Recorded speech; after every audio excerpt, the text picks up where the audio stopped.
What's up guys, welcome back to another video. Today we have for you how to make your change of direction and agility training as sport specific as possible. So we're going to go over 4 things that we do here to try to make it as sport specific and game like as possible. Before we get into it, if you enjoy, please give it a thumbs up and subscribe to the channel. We post new videos every Tuesdays and Thursdays, so make sure you're subscribed to keep watching.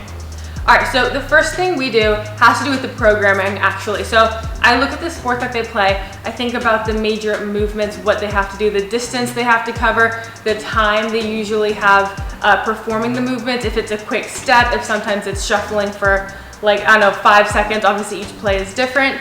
So you have to look at what goes into each sport, to the movements, to then train accordingly. Like I said, the appropriate distance, how far you set your cones up, the time that you have them go for. Those are 2 variables that you can train or mix up in your programming to help train to make it sport specific. All right, number 2 is we start with the basics. So you don't have to get crazy, right? We always start learning some plyometrics, learning the mechanics, then we move into change of direction where it's a little bit more planned, and then we move into agility where we throw in an external stimuli or some external stimuli, maybe whether it's a tennis ball, my call, something where you have to respond to it to provide that anticipation and that reaction component. So start with the basics. If we're working on multi-directional change of direction, right, sprinting to shuffling, we might start with something as simple as multi-directional cone hops, working on producing horizontal force, controlling it, absorbing it, moving into lateral force production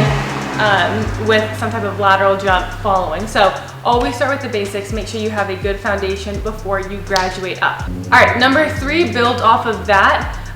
Gradually progress. So you heard me say we always start with change of direction before agility. Sometimes if the athlete is advanced, it all depends on training life, experience, age, all that stuff. You can do them at the same time, especially if they have good training experience. But if we're talking about an athlete who's new to this type of training, like I said, we always start with change of direction where it's a lot more planned out. You're gonna go here, you're gonna do this, you're gonna do that, before we get into agility where you're gonna do what I say and then you're gonna respond to a tennis ball, right? If I say shuffle, you shuffle. If I say sprint, you sprint. If you run at me and then I step this way, you respond accordingly. So you wanna make sure the basics are down perfectly before you move on to responding or having them respond, because if you're building upon bad mechanics, it's not gonna go over well.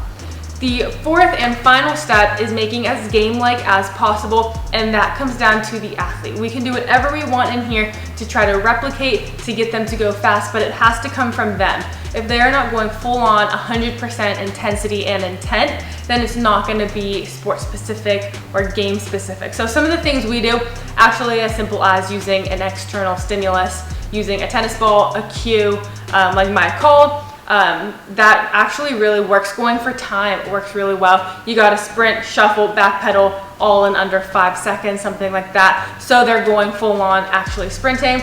And another thing we do, probably the most, like even if we have them do time, sometimes they still half-ass it. Either Spencer or I get in there and do the drill. So they have to have that competition element. If they can train with other athletes, that competition, but having to respond to it and stay in front, like if you're shuffling with me doing like a mirror drill, having that other person there, you have to keep up with them, is one of the best ways to make it sport specific. So hopefully that helps. Those are the 4 guidelines we follow. Drop us a comment if you have any other questions, videos you want to see, like the video and subscribe. Thanks for watching.